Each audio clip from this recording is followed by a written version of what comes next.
자, 오늘 에스겔 3장 7절부터 11절 말씀 통해서 하나님의 마음이라는 제목으로 우리 같이 말씀 좀 나누겠습니다. 제가 요즘 에스겔서를 쭉 읽고 있어요. 에스겔서를 쭉 읽고 있는데 읽으면 읽을수록 전에와 달리 이제 마음에 자꾸 와닿는 것이 있더라고요. 그래서 그것을 좀 여러분들하고 같이 나누길 원해서 오늘 말씀을 준비를 했습니다. 우리가 이렇게 신앙생활을 하면서 신앙생활을 한다고 하지만 내 마음이 또는 내 감정이 혹은 내 상황이 중심이 될 때가 훨씬 더 많은 것 같아요. 하나님을 섬기는 신앙생활을 하는데 그걸 해나가는 데 있어서 내 감정이 더 중요할 때가 많고 내 상황이 더 중요할 때가 많은 것 같아요. 이런 생활 속에서 하나님의 마음은 어떨까? 어떤 문제나 상황에 이제 닥쳤을 때 이러한 때 하나님의 마음은 어떨까? 혹은 하나님의 생각은 어떠하실까? 라고 먼저 진지하게 한번 생각해 보면서 그 생각과 마음을 쫓아서 우리가 뭔가 결단하고 실행하지 못하고 살 때가 참 많은 것 같습니다. 그러니까 신앙생활이라는 것은 결국은 뭐냐면 그러니까 하나님의 생각, 그러니까 내 생각이 있는데 내 생각을 하나님의 생각 앞에 좀 굴복시키는 훈련이 바로 신앙생활인 것 같아요. 그리고 내 감정, 내 마음, 내 여러 가지 참 피치 못할 사정들이 있지만 그럼에도 불구하고 이 교회 나와서 신앙생활 한다는 것은 그럼에도 불구하고 내 마음이나 감정, 내 상황들을 하나님의 마음 혹은 하나님의 감정, 하나님이 이랬으면 하는 그런 상황 앞에 좀 굴복시키는 훈련을 해가는 것이 바로 신앙생활인 것 같습니다. 여러분 성경을 읽을 때도 마찬가지예요. 성경을 이렇게 읽다 보면은 우리도 모르게 성경을 어떻게 읽냐면 이제 읽는 사람 그리고 사람은 중심으로 이렇게 읽는 경우가 많은 것 같아요. 가령 이제 여러분 이제 탕자 비유를 아시죠? 돌아온 탕자의 비유를 아시죠? 이 탕자 비유에서 주인공이 누구냐면 탕자죠. 돌아온 탕자. 늘 돌아온 탕자가 중심이 됐어요. 이제 재산 달라 그래가지고 밖에 해외 나가가지고 허랑방탕하게 살아가지고 꼭꼭꼭 이렇게 쫄딱 망해버리니까 그때 이제 아버지 생각이 나가지고 돌아갔다. 그러니까 회개하니까 이렇게 하나님 앞에 돌아가게 된다. 회개하면서 돌아간다. 근데 이게 중심이었는데 옛날에 몰라 목사님이 이게 설교를 이 본문을 갖고 하시면서 어떤 얘기를 하시냐면 이 비유의 중심은 사실 탕자라기보다는 그 보낸 탕자를 동구밭 멀리서부터 날마다 나와서 기다리고 있는 그 아버지의 마음이 이 비유의 중심이라는 거예요. 가만히 생각해봤는데 늘 이 말씀을 대하면서 탕자가 어떻게 했다, 탕자의 마음이 어떻게 변화됐다, 탕자의 생각이 어땠다 이것만 우리가 늘 주목을 했지 그걸 기다리고 있었던 아버지 마음을 주목해 본 적이 없었던 것 같은 거예요. 근데 그가 돌아와서 다시 이렇게 하나님 아들로서 회복된 데에는 그 아들을 날마다 동구 밖에 나가서 애타게 기다리고 있었던 아버지의 마음, 그 아버지의 마음, 즉 하나님의 그 마음이 이가 다시 돌아와서 구원을 받을 수 있는 그런 근본적인 것, 동력이 됐다는 것을 우리는 좀 생각해 볼 필요가 있었던 것 같아요. 그러니까 성경을 읽을 때도 이게 역사가 어떤 사람들이나고 역사가 나오다 보니까 그걸 쭉 읽다 보면은 그 역사와 그 사람을 향한 하나님의 마음을 우리가 읽지 못하고 그 역사와 그 사람의 행적에만 주목을 할 때가 좀 있었던 것 같아요. 근데 그 속에 담긴 하나님의 마음은 어떨까라는 것을 한번 추적해보고 생각해보면 우리의 신앙의 깊이가 또 넓이가 높이가 훨씬 더 성장하고 잘할 수 있을 거라고 생각이 됩니다. 제가 이 에스겔을 읽으면서요, 난 처음으로 이걸 하나님의 마음으로 좀 보게 된 계기가 생긴 것 같아요. 이게 하나님의 마음으로 보니까요, 이거 하나님 마음에 좀 집중을 해보면서 이게 지금 뭐 이스라엘 백성들이 어떻게 했다, 에스겔 선지자가 어떻게 했다 이런 걸 이제 차치해 놓고 그 속에 담긴 하나님의 마음을 좀 집중해 보면서 그걸 느껴보려고 이제 하면서 읽어보니까 그렇게 하나님 마음이 절절하게 느껴지는데 그 읽는 한 장 한 장마다요 그렇게 읽어보니까 하나님이 너무 불쌍한 거예요. 하나님이 너무 불쌍해요. 너무 불쌍해요. 여러분 한번 이제 참 시간적인 한계가 있고 이러다 보니까 제가 다 말씀을 드릴 수가 없어서 이제 제가 추려서 이제 여러 가지 말씀을 드릴 텐데 한번 하나님의 마음이 어떤가를 한번 생각해 보시고 여러분들이 한번 판단을 해보세요. 에스겔은 주전 597년에 포로가 됐죠. 바벨론 포로로 끌려갔어요. 그렇게 포로로 잡혀간 지 5년 만에, 그러니까 주전 593년에 이제 하나님의 계시를 받아가지고 선지자 역할을 해요. 본래는 제사장이에요. 원래는 제사장. 자, 그래서 그 포로로 끌려간 백성들을 향해서 예언을 하던 선지자였어요. 사람이었죠. 아직 동국 남유다는 망하기 직전이에요. 왜냐면 남유다는 586년에 망했으니까. 자, 이제 그런 상황, 역사적인 배경이 있고, 여러분들이 이제 에스겔서를 딱 읽기 위해서 일장을 딱 펴시면 펴시자마자 이게 뭐야 할 정도로 참 어려운 내용이 나와요. 그게 뭐냐면 내 생물에 관한 이제 환상이 기록이 되어 있는 거예요. 내 생물. 근데 그걸 읽다 보면은 이게 도대체 무엇을 말씀하려고 이렇게 막 듣도 보도 못한 희한한 말씀을 여기다 기록을 해놨지? 라고 생각을 할 수 있는데, 저도 이게 왜 1장에 이 내 생물의 비유부터 이렇게 기록이 돼 있나 막 이제 생각을 좀 해봤었는데, 제가 이번에 읽으면서 좀 더 마음에 확신이 됐던 게 있었던 것 같아요. 그게 뭐냐면 하나님이 에스겔 선지자를 부르시면서 뭐라고 명령하시기 전에 제일 먼저 내 생물의 환상을 보여준 이유는 뭐냐면, 네가 이제 앞으로 저 바벨론 포로된 이스라엘 백성들에게 예언의 활동을 해야 되는데 너 거기 가서 활동할 때 바로 내 생물과 같은 사명자가 되어라 라고 하는 것을 먼저 보여주신 일이었어요. 그렇기 위해서 내 생물의 환상을 먼저 보여주신 거였어요. 자, 근데 내 생물의 환상이 너무나 복잡한데 제가 좀 간단하게 추려가지고 몇 가지만 말씀드리면 이런 거예요. 내 생물에는 얼굴이 4가지가 있어요. 4가지. 내 얼굴이 있는데 처음에 어떤 얼굴이 있냐면은 사람의 얼굴이 있고, 사자의 얼굴이 있고, 소의 얼굴이 있고, 독수리의 얼굴이 있어요. 근데 이 네 얼굴이 이 네 생물의 4가지 성격을 보여줘요. 사람의 얼굴은 뭘 보여주냐면 하나님의 사명자가, 하나님의 사명자, 하나님께서 부르셔가지고 세상을 향해서 예언의 활동을 해야 될 하나님의 사명자는 사람의 인격을 갖고 있어야 된다는 얘기예요. 사람의 인격. 짐승의 인격을 가지고는 나가가지고 하나님의 주신 사명을 감당할 수 없다는 소리예요. 쉽게 말하면 짐승 같은 삶을 살고 짐승 같은 생각을 하면서는 절대로 하나님의 사명을 감당할 수 없다는 소리예요. 제가 그때도 말씀드렸지만 사람의 인격이라는 것은 하나님께서 보실 때 너 사람이구나 라고 했을 때는 어떤 인격이 돼야 되냐면 하나님의 말씀과 기도로 건축된 그런 인격을 가리키는 거예요. 말씀과 기도로 건축된 인격. 여러분, 그런 사람이어야만, 여러분, 사람과 짐승의 차이가 뭐예요? 말귀를 알아듣느냐 못 알아듣느냐의 차이가 거기 있는 거예요. 하나님이 저 사람한테 말씀을 줘서 사명을 줘야 되는데 이게 사람의 인격이 안 되면 하나님이 뭐라고 말씀하시면 말귀를 못 알아듣는 거예요. 짐승은 말귀를 못 알아듣는 거예요. 그러니까 사람의 인격으로서 하나님의 말귀를 좀 알아듣고 그 마음 가지고 그대로 백성들에게 예언 활동을 했어야 되는 거죠. 그래서 사람의 인격이 필요해요. 두 번째는 뭐냐면 사자죠. 사자의 얼굴인데 이건 뭐냐면 용기와 담대함이에요. 여러분, 세상에서 말씀을 선포할 때 가장 필요한 것 중에 하나가 뭐냐면 용기예요. 담대함이에요. 왜 그런지 아세요? 세상은 하나님 말씀 받아들이지 않기 때문에 그래요. 용기 있게 담대하게 하나님의 말씀을 전해야 될 것을 사자의 얼굴을 통해서 보여주신 거예요. 그리고 소도 있어요. 소는 뭐겠어요? 소. 딱 생각나는 게 뭐예요? 끈기 있고 충성스러운 거 가리키는 거죠.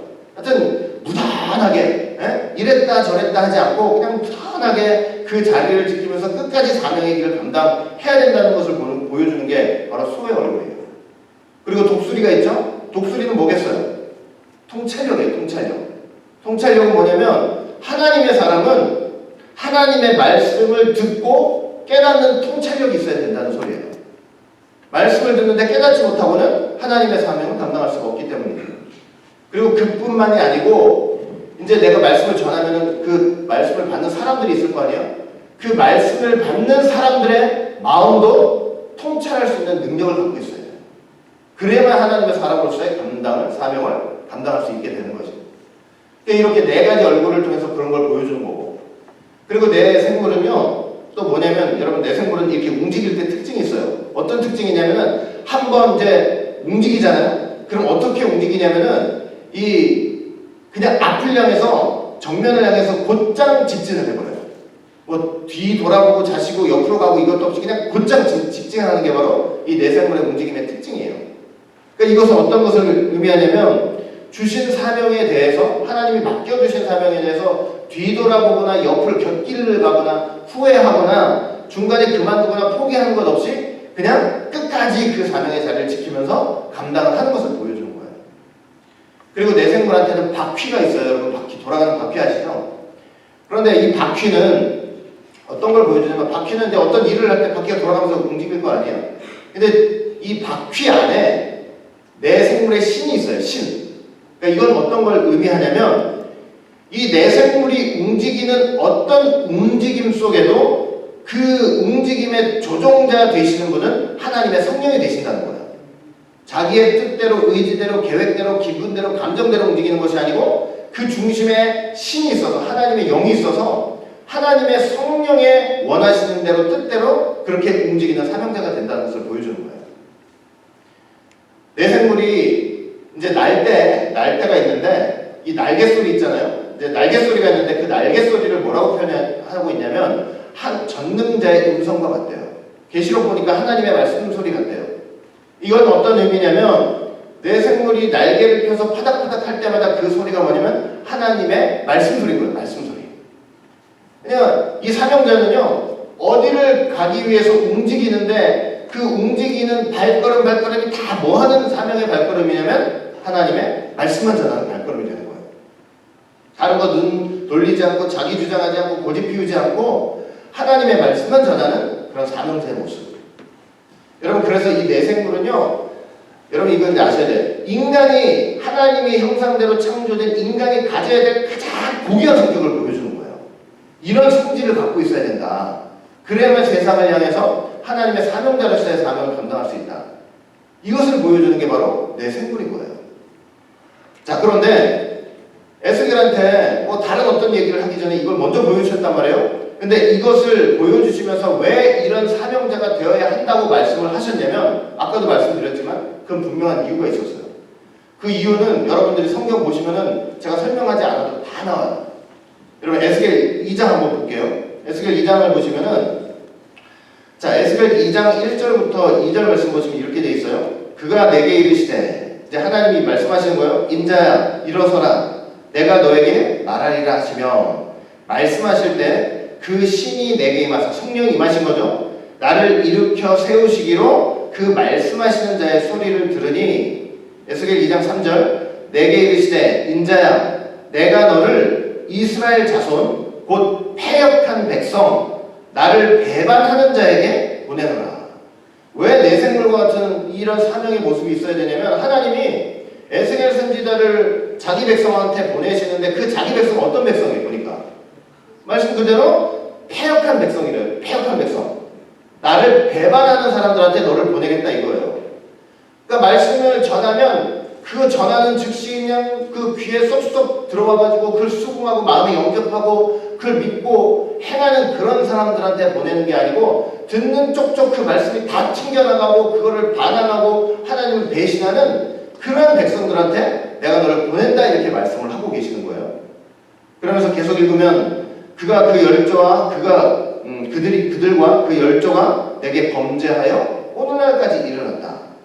그러면서 계시록 에스겔 2장 4절 계속 보시면 이 자손은 이제 내가 너한테 이 말씀 사명줘서 보낼 텐데 그 자손은 얼굴이 뻔뻔하고 마음이 강팍하지 아니라 그랬어요. 얼굴이 뻔뻔하다는 것은 하나님 앞에 날마다 죄 짓고 있는 삶이에요.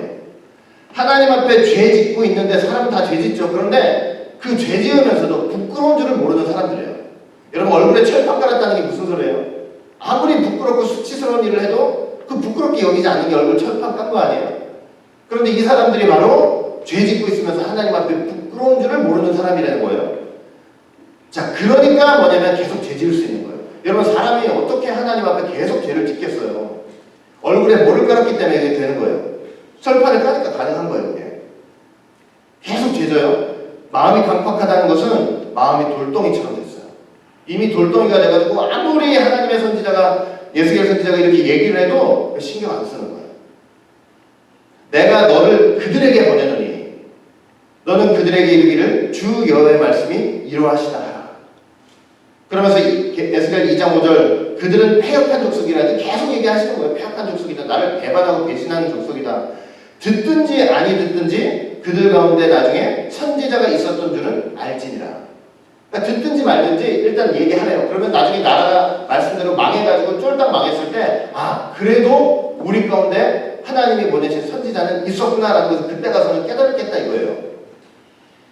에스겔 2장 6절 인자야 너는 비록 가시와 찔레와 함께 처하며 정갈 가운데 거할지라도 그들을 두려워 말고 그 말을 두려워하지 말지어다. 그들은 패역한 족속이라도 그 말을 두려워 말며 그 얼굴을 무서워 말지어다.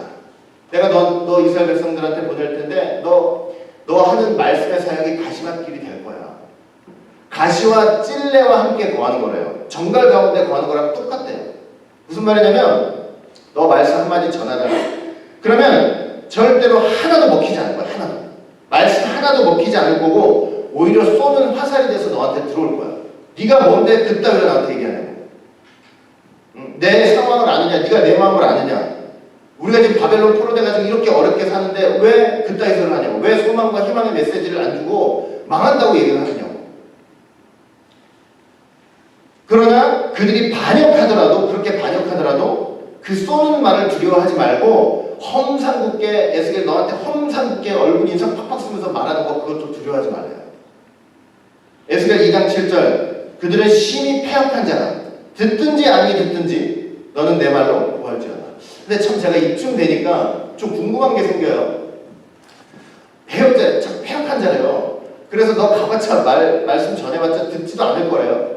아주 그냥 이게 얼굴에 철판을 깔고 마음이 강팍해서 듣지도 않을 거래요.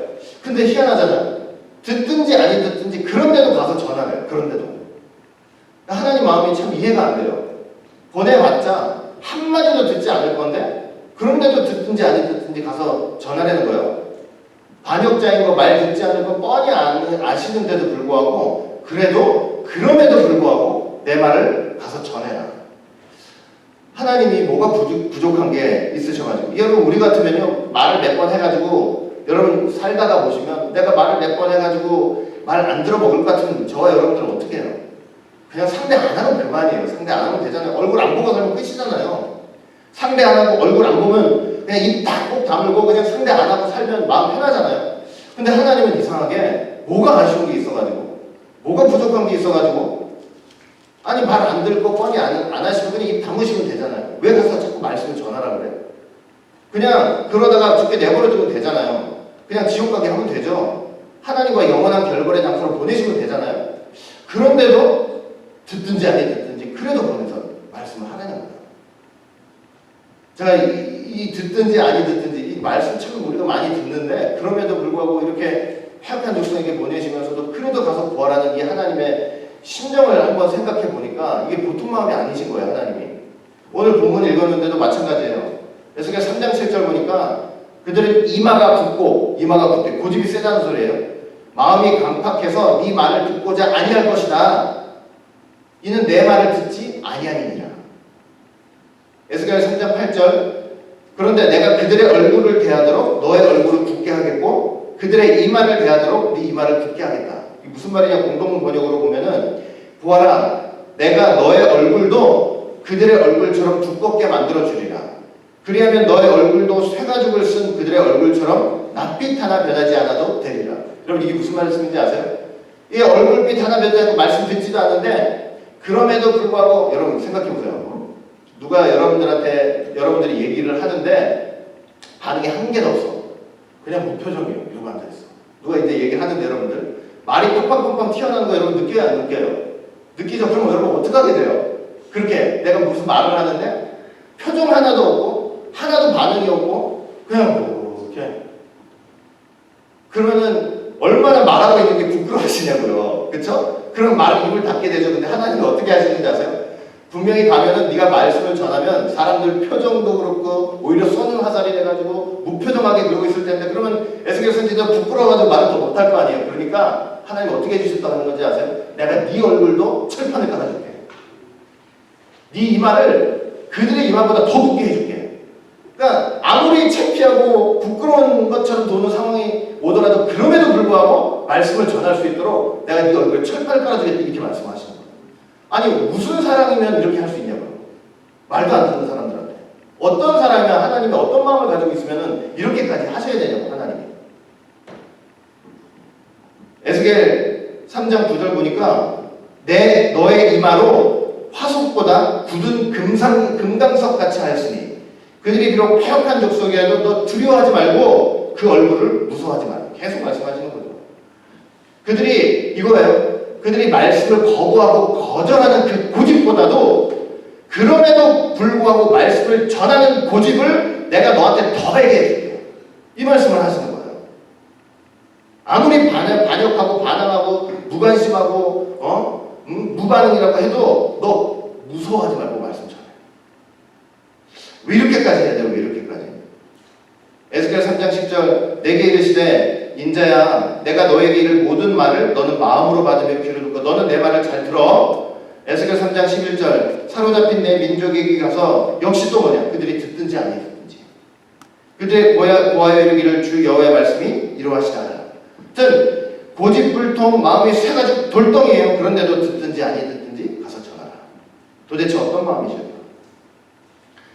그럼에도 불구하고 회개를 기대하시고 소망하시는 하나님의 크나큰 인내와 사랑이 아니시겠냐고요. 그럼에도 불구하고 여러분 집에서 한번 잘 생각해 보세요. 이 사랑이 얼마나 큰지 하나님이 7일 후에 에스겔 부르시면서 뭐라고까지 말씀하셨는지 아세요?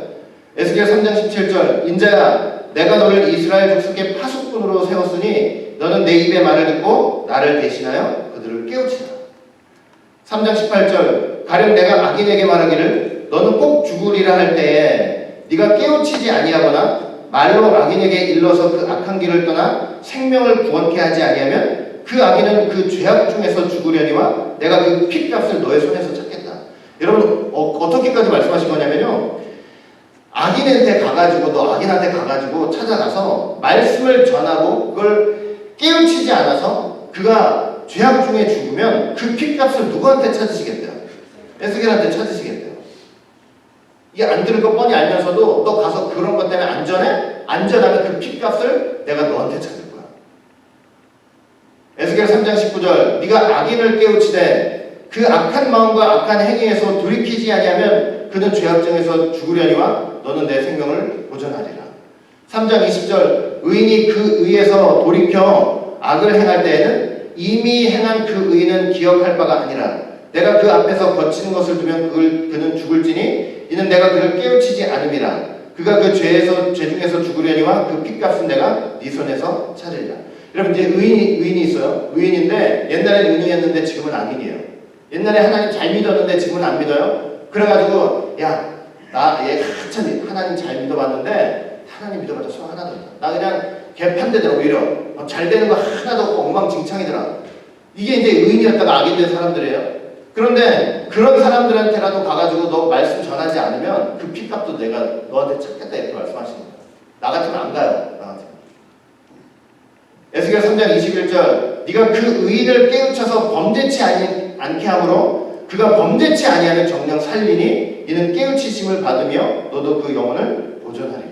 근데 가서 깨우치면은 걔도 살고 너도 산다 이렇게 말씀하시죠. 공동명제처럼 그렇게 말씀하시는 거예요. 전해봤자 듣지 않는 저 인간들한테 무슨 말씀을 전하냐고 나 같으면 그래요. 나 같으면. 그런데 그런 마음으로 전하지 않잖아요. 그러면은 그들이 죄악 가운데 죽은 핏값을 누구한테 찾으시겠대요? 내가 너한테 찾을 거야. 말씀 준 너한테. 그러니 하나님이 그 이스라엘 백성들에 대한 그 간절한 소망과 기대 있잖아요. 일말에 회개하고 돌아오라는 그 일말에 그 간절한 소망과 기대 그 사랑이 얼마나 크면 이렇게 말씀하시냐고요. 이렇게. 선지자가 악한 일을 한 것도 아니에요. 말씀 듣지 않겠다고 고집 부린 것도 아니에요. 그런데 내가 너를 파수꾼 이스라엘 파수꾼으로 세웠으니 너 전하지 않으면 죄는 너한테 찾겠다 이거예요. 너한테. 이게 보통 사람이에요? 보통 사랑입니까? 여러분 이 고집스러운 백성에 대한 하나님의 말로 형용할 수 없는 크나큰 사랑이 아니냐고요. 여러분 그거 아세요? 그런 하나님의 사랑이 오늘도 있는 것을 고집스러운 우리는 깨닫고 살고 있냐고요. 여러분 하나님께서 말로만 해서는 안 될 것 같으니까 어떻게 조치를 하셨느냐. 에스겔의 입을 닫아버리셨어요. 말로 하면 안 들어. 그러니까 입을 닫아버리시고요. 어떻게 하시냐면 행동으로 예언을 하게 하셨어요. 행동. 그래서 제가 그 예언을 뭐라고 그랬어요? 행동 예언이라고 그랬죠. 행동 예언. 필요할 때는 입을 열게 하시고 에스겔이 예언할 때는 평소 때 입을 닫아버리시고 다 몸으로 하게 했어요. 몸으로. 말로 하면 안 들으니까. 그래가지고 제가 몇 번 말씀드렸지만 에스겔 4장 보시면은 어떻게 하시냐면 여러분들 같으면 이렇게 하실 수 있어요. 이스라엘이 범죄한 횟수를 따랐어요. 그러니까 하나님이 어떻게 하시냐면 이 남유다 북이스라엘이 범죄한 해죠. 1년, 2년, 3년 꼭을 다 세고 계셨어.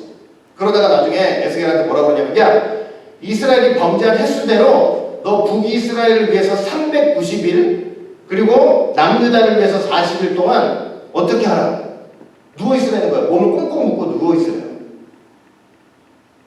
근데 말로 안 통하니까, 여러분 390일, 말이 390일이지 이게 얼마예요? 얼마? 1년이 넘잖아요. 1년이 넘는 기간 아니에요? 몸을 묶고 누워있으래요.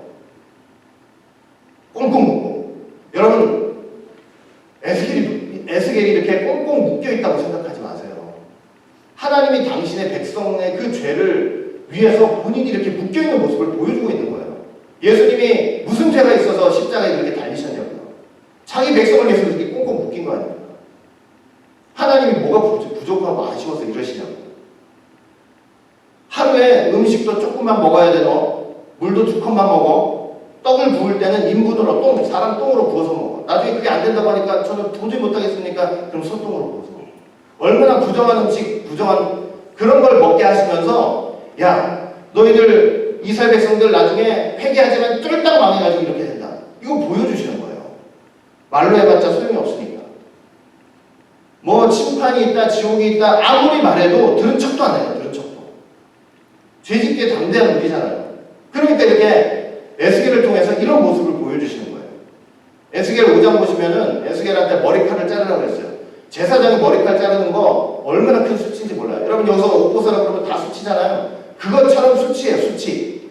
그런데 너 머리카락 잘라. 사람들 보는 앞에서 머리카락 자르는 거예요. 잘라가지고 3분의 1은 불살라버리고 3분의 1은 칼로 잘라버리고 3분의 1은 바람에 휙 흩날려서 날려보내요.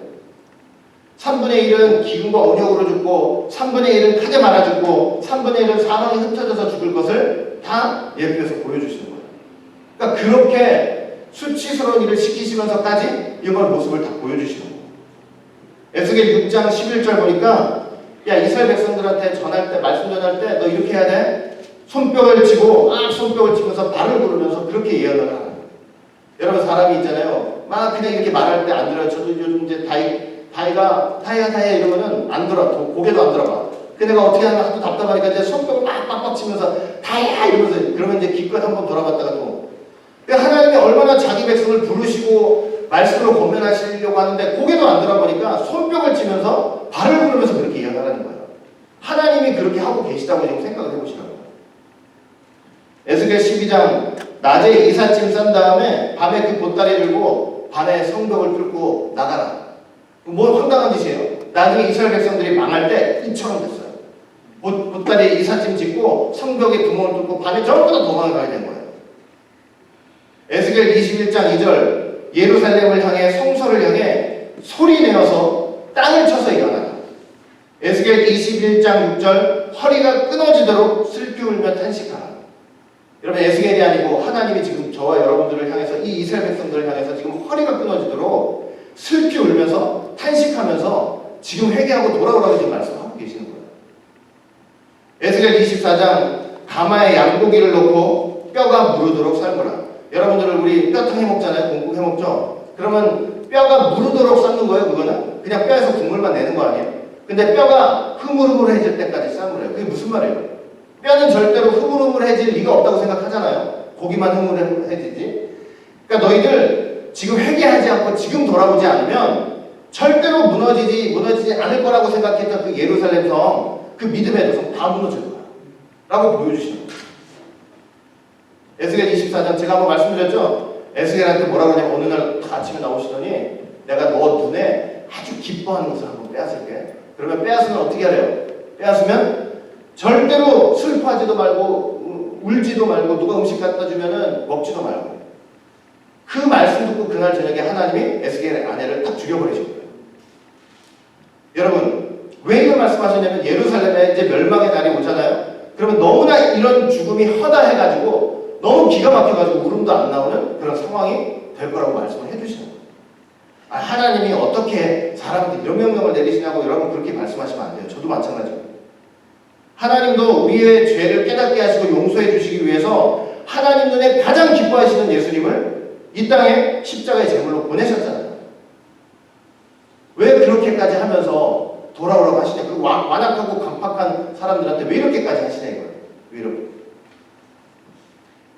하나님의 마음이 조금이라도 좀 느껴지십니까?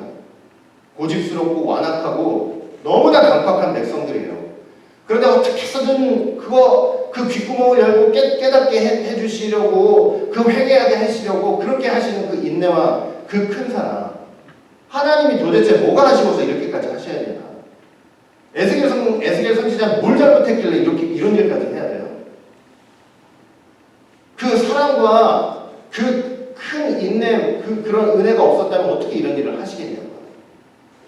여러분, 하나님은 에스겔 선지자를 통해서 뭐라고 경고를 하시는 거냐면, 너희들 지금 이스라엘 백성들 너희들 그렇게 살다가 너 회개하지 않으면 멸망한다, 이 메시지를 주시는 거예요. 지금 여러분, 하나님이 에스겔에게 주신 메시지의 핵심이 뭐냐면 에스겔 2장 8절부터 10절이에요. 인자야, 내가 너에게 이르는 말을 듣고 그 패역한 족속까지 패역하지 말고 너 입을 벌리고 내가 내게 주는 것을 먹으라 하시기로 내가 보니 한 손이 나를 향하여 펴지고 그 손에 두루마리 책이 있더라. 이제 하나님이 에스겔한테 두루마리 책을 하나 보여주셨어요. 10절. 그것을 내 앞에 펴시니 그 안팎에 글이 있는데 애곡과 재앙의 말이 기록되어 있대요.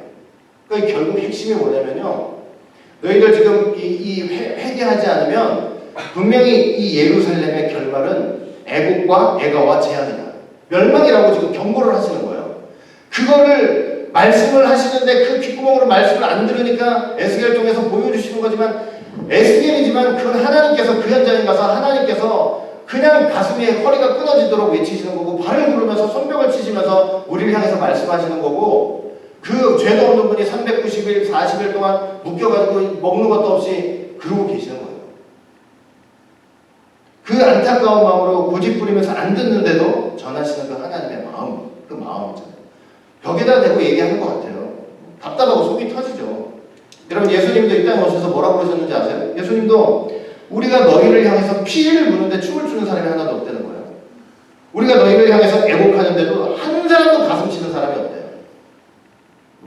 여러분, 이스라엘 백성들 반응 보세요. 이렇게 하시는데 하나님 마음 알기나 했어요? 하나님 마음 몰라요. 우리는 안 망한다, 이거 안 망한다. 우리가 비록 포로는 끌려왔지만 예루살렘이 멸망하는 일은 없다. 우리는 안 망한다.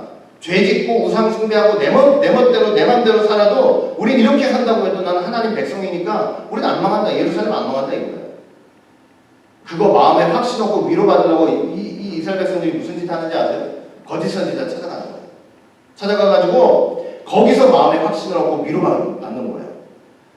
에스겔 선지자를 통해서 말하는 거 하나도 귓잔독으로 듣지 않고 거짓 선지자한테 가서 물어요. 우리가 망하겠습니까, 진짜? 저 에스겔 선지자가 자꾸 망한다고 하는데, 애곡하고 재앙이라는데 우리 진짜 멸망하겠습니까? 거짓 선지자들 뭐라고 하느냐? 절대로 그렇지 않다. 절대로 안 망해. 너희에게는 평강이 있을 것이다. 이 평강을 원어로 찾아보니까 뭔지 아세요? 안전하고 건강하고 부자 될 수 있고 모든 일이 술술 잘 풀릴 거다, 이런 소리를 하고 앉아있는 거예요. 아니, 죄 짓고 우상 숭배하고 하나님 말씀에 불순종하는 자리에 어떻게 평강이 있을 수 있냐고요. 에스겔 13장 10절. 그들이 내 백성을 유혹하여 평강이 없으나 평강이 있다 합니다. 혹이 담을 쌓을 때 그들이 회치를 하는도다. 저는 이게 무슨 말인가 했어요. 혹이 담을 쌓을 때 그들이 회치를 한다. 이게 무슨 뜻인 것 같아요. 혹이 어떤 사람이 담을 쌓으면 이 거짓 종교 지도자들이 거기다 회치를 해준대요. 이게 무슨 말인가 봤더니요, 이보세요. 담이 엉성하게 쌓여있어요. 엉성하게 구멍이 뚫려있어요. 그 구멍으로 온갖 악한 것들이 다 들어오는 거예요. 그리고 금방 허물어질 것 같아요. 그러면 진짜 종교 지도자, 진짜 하나님의 선지자라면, 여보시오, 당신 보니까 신앙에 구멍이 뚫려있어. 그거 빨리 메우라고. 하나님 말씀으로, 믿음으로, 순종으로 메우라고.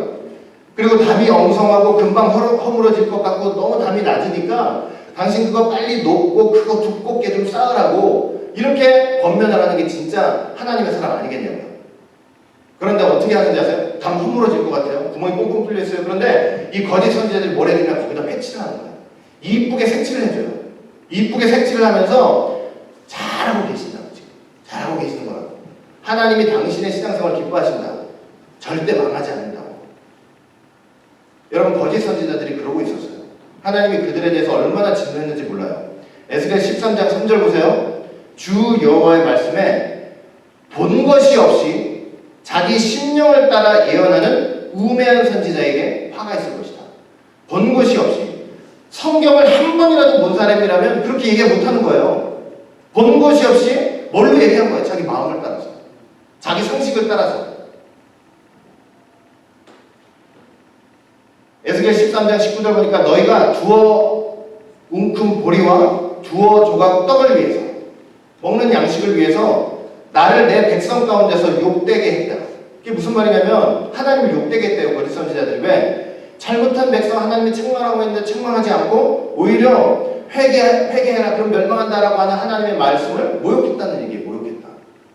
거짓말을 지어 죽지 아니할 영혼을 죽고 살지 못한 영혼을 살리는다. 말씀대로 살아보려고 하는 사람들 다 잘못됐다고 그러고 잘못됐어. 회개해라 뭐 그런 멸망한다 다 잘못된 거야. 개판으로 사는데도 다 잘한다고. 결론이 뭐냐? 에스겔 14장 10절 선지자의 죄악과 그에게 묻는 자의 죄악이 같은즉 각각 자기의 죄악을 담당할 것이다. 여러분 그래서 우리가요 정말 하나님 앞에 고집 부리고 마음이 돌덩이처럼 돼가지고 하나님을 거부하고 말씀을 거부하는 그런 삶을 살면 안 되겠습니다. 마음을 강팍하게 하면 안 돼요. 하나님은요 여러분들이 듣든지 저나 여러분들이 듣든지 아니하든지 하나님은 말씀하시는 분이에요. 말씀하시는 분이에요.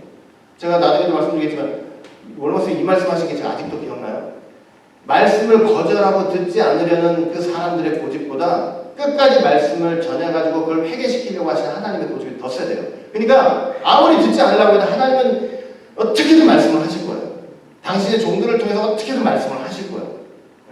아무리 튕겨나온다 할지라도 얼굴이 부끄러워지는 한이 있더라도 그 얼굴에다 철판을 깔아주셨기 때문에 끝까지 말씀을 드릴 거라고.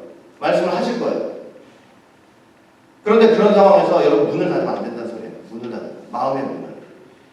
제가 요즘 책을 하나 읽고 있는데 거기 이제 어떤 단원이면 하나님의 부르심이라는 단원이 있어요. 하나님의 부르심.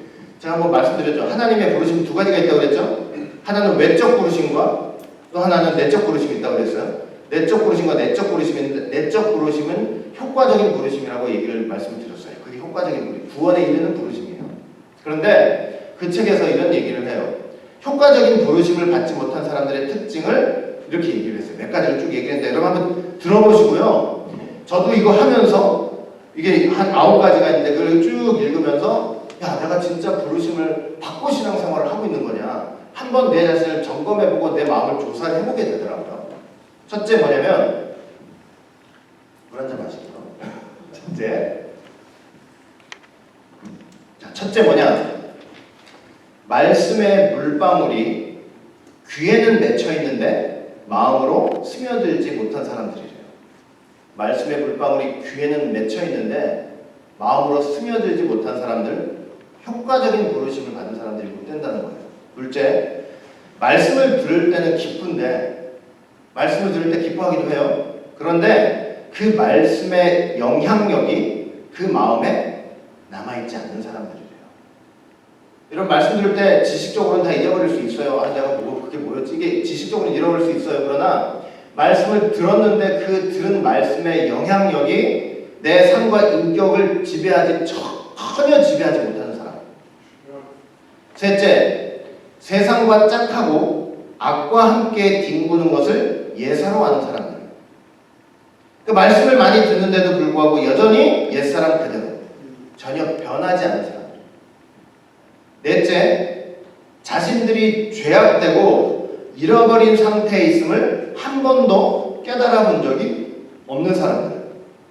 여러분 이것은 말씀을 통해서 효과적으로 부르시는 성령께서 첫 번째로 하시는 일이에요. 뭐냐면 우리가 진짜 하나님의 참된 부르심을 받았다면 우리 마음속에 어떤 생각이 드냐면 하나님 안에서 우리가 얼마나 비참하고 악독한 죄인이었는지를 한 번쯤은 생각하게 된다는 거예요. 한 번쯤.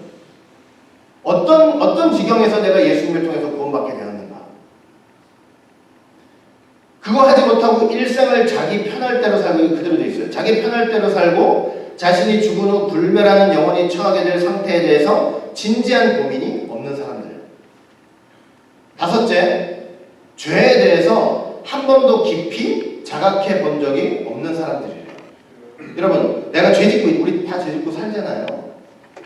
죄 짓고 사는데 내가 지금 이 짓고 있는 이 죄가 얼마나 무서운 일인지를 한 번도 살면서 한 번도 자각해보지 않는 사람들. 근데 그거를 내가 그러니까 그런 자각을 하게 되면 내가 죄 짓는 거 조금이라도 줄여보려고 애를 쓰게 되고 안 지으려고 노력을 하게 되고 그렇게 되지 않겠냐고요. 그런데 영적인 잠에 몰아떨어져가지고 잠깐씩은 눈을 뜨는데 금세 다시 잠드는 그런 사람들. 여섯째, 말씀 많이 들어봤어요. 들어가지고 들은 것 때문에 양심에 찔리기는 해. 그런데 양심의 찔림을 무시하는 사람들. 내가 신앙의 말씀을 들어서 양심이 그 들은 말씀 때문에 죄를 지을 때 양심에 찔려. 근데 그 양심에 찔리면 계속적으로 무시해요. 그리고 죄에 대해서 점점 무뎌져 가고 죄를 지적당했을 때 교묘히 피해가는 사람들이 효과적인 부르심의 사람들이 아니라는 거예요. 그건 다 어떤 사람들이라고 얘기하냐면요. 성령을 소멸시키는 사람들이에요. 성령을 소멸시키는 사람들. 성읍을 이 사람도 참 통찰력이 보통이에요. 성읍을 건축한 가인이 하나님한테 쫓겨나가지고 성을 쌓잖아요. 성을 쌓죠. 성읍을 쌓죠. 성읍을 건축한 가인처럼 이런 사람들은 죄에 대한 찔림을 면하기 위해서 일들에 대한 분주한 생각으로 자기 마음을 채운대요. 참 놀랍죠. 그래도 얼마나 이 청교도 얼마나 하나님 말씀과 성경에 대한 지식과 깊이가 높은 사람이기 때문에 이런 얘기를 할 거 아니에요. 가인 보세요. 하나님 앞에서 떠났어요. 떠나가지고 그 하나님 앞에서 떠난 그 상실한 마음을 어떻게 채웠냐면 엄청나게 큰 성을 지으면서 그 성 안에서 자기 만족을 가지고 하나님이 이 성을 보호해 줄 거다. 그러니까 그런 마음으로 그 하나님을 상실한 마음을 채워나간다는 거예요. 그 속에서 기쁨을 찾고. 일곱째, 그리스도를 아는 지식에 있어서 한 번도 의미 있는 조명을 받아본 사람들이 없는 사람들. 이게 뭐냐면 말씀 부지런히 듣죠. 그런데 그 말씀이 그냥 귀로 듣는 것만 말고요. 그 말씀이 성령의 조명을 통해서 내 안에서 밝아지는 생이죠. 그래가지고 예수 그리스도가 가진 구원의 능력이 이렇게 대단한 거였구나. 그리고 그 죄인을 구원하시기 위한 그분의 그 기꺼운 마음이 이런 거였구나 하는 것을 한 번도 느껴보지 못하다. 여덟 번째, 말씀을 듣는다 하면서도 거기에 내 마음과 의지를 녹여서 하나님의 뜻에 부합하게 살려 하지 않는 사람들. 그 말씀 들었어요? 그러면 성령의 역사로 내 마음과 의지를 담아서 녹여서 하나님의 좀 뜻대로 하나라도 좀 바꿔보면서 살려고 노력하지 않는 사람들. 한 번도 그런 게 없는 사람들. 이런 얘기를 하는 거예요. 성령의 일반적인 역사, 즉 외적 부르심을 통해 오랫동안 말씀의 빛 가운데 있었던 사람들 중에 많은 사람들이요. 여전히 돌과 같은 마음이 재지지 않고 완고한 마음이 풀리지 않는 경우가 그렇게 많대요. 빛은 받는데 열은 하나도 없다는 거예요. 여러분, 햇빛을 받으면 당연히 뭐가 와요? 빛이 오면 당연히 뭐가 일어나요? 몸에서 열이 나야 되잖아요. 빛을 받는데 열이 하나도 안 나는 신앙생활. 열이 하나도 안 나오는 신앙생활. 아홉 번째, 여러 가지 종교의 일에 힘쓰지만 말씀을 통해 제시된 그 그리스도와 영적인 연합이, 영적인 사귐이 하나도 없었던 사람. 그런 사람들은요, 시작은 잘하는데 결국 처참하게 훼손되고 부정하게 되어버리는 일이 많다. 이렇게 말씀을 하고 있더라고요. 제가 이거 읽으면서 하나하나가 그냥 제 마음을 다 그냥 콕콕콕 쑤시더라고요. 전부 다. 여러분, 효과적인 부르심을 받지 못한 사람들의 특징이래요. 그러니까 우리 자신을 한번 점검해 볼 필요가 있는 것 같아요. 신앙생활하면서. 고린도서 13장 5절 보시면은 네 안에 예수님이 있어? 그러면 예수님이 있는지 네 마음 시험하고 네 마음 안에서 확증을 해요. 그렇게 하지 않으면 다 버리운 자래요. 근데 그러면은 우리가 이렇게 말씀이 있으면 우리가 어떻게 해야 돼? 이렇게 막 신앙생활 가운데 어떤 시간을 우리가 가져야 되냐면 정말로 내 자신을 돌아보면서 기도하면서 내 안에 정말로 예수님이 지금 계신가에 대한 깊은 묵상과 생각은 좀 있어야 되는 거야. 근데 우리가 지금 바쁜 세상에 그냥 일주일에 한 번 교회 나오는 것도 허겁지겁 나오는데 그런 거 생각할 틈이 어딨냐고. 그런 거 생각할 틈이 어딨냐고. 그러니까 그런 거 생각할 틈이 어디 있냐고 이렇게 나오니까 내 마음에 예수님이 지금 계시는지 안 계시는지도 모르고 그냥 교회 생활 왔다 갔다 하다. 그러니까 시험하려는 만나면 금방 넘어지는 거예요. 하나님 보실 때 이렇게 바쁜 세상에 내가 예수님이 내 안에 계시는지 안 계시는지 그런 걸 시험하고 확증할 시간이 어디냐고 얼마나 어리석은 말인지 몰라요. 여러분 시간 내서 교회 나오시죠? 신앙생활 하시잖아요. 믿는 사람들이시잖아요. 저도 마찬가지로 다 그렇잖아요. 그러니까 이런 참 신앙의 선배들의 글을 통해서라도 내 자신을 한 번쯤은 좀 돌이켜보면서 내가 진짜 예수님과의 연합, 정말로 하나님의 부르심 속에서 살아가고 있는지를 점검해 볼 필요성은 정말로 분명하게 좀 있는 것 같아요. 우리가 우리 신앙생활을 좀 정직하게 돌아볼 필요가 있습니다. 하나님 앞에 고집 부리고 돌덩이처럼 마음 그렇게 굳은 상태는 아니었는지. 여러분 그렇더라도 하나님은 여전히 어떻게 하시는지 아세요? 우리가 듣든지 아니 듣든지 여전히 말씀하고 있어요. 우리한테. 그 마음을 생각하면서 좀 하나님이 여러분들 마음을 이렇게 터치를 해주셔가지고 하나님 앞에 날마다 돌아오는 삶. 내가 뭘 그렇게 잘못했어? 그러면 뭘 그렇게 여러분들이 잘못하시면서 사는 게 아니에요. 그러나 그럼에도 불구하고 내가 마음으로라도 내가 삶에서라도 정말 하나님 떠났던 게 있었다면은 그래도 자꾸 돌아오는 삶. 여러분 하나님께서 에스겔에게 새로운 성전의 환상을 보여주시기 전에 에스겔 성전의 환상을 보여주시기 전에 이제 결론이에요. 새 언약을 말씀하셨어요. 새 언약이 뭔지 아세요?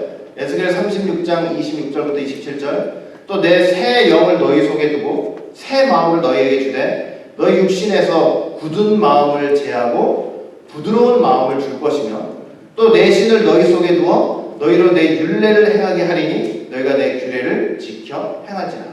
새 성전의 환상을 보시기 전에 새 언약을 말씀하셨어요. 그 새 언약의 내용이 뭐냐면 내가 너한테 새 영을 주고 새 마음을 줘서 그 육신에서 뭘 제해주겠대요.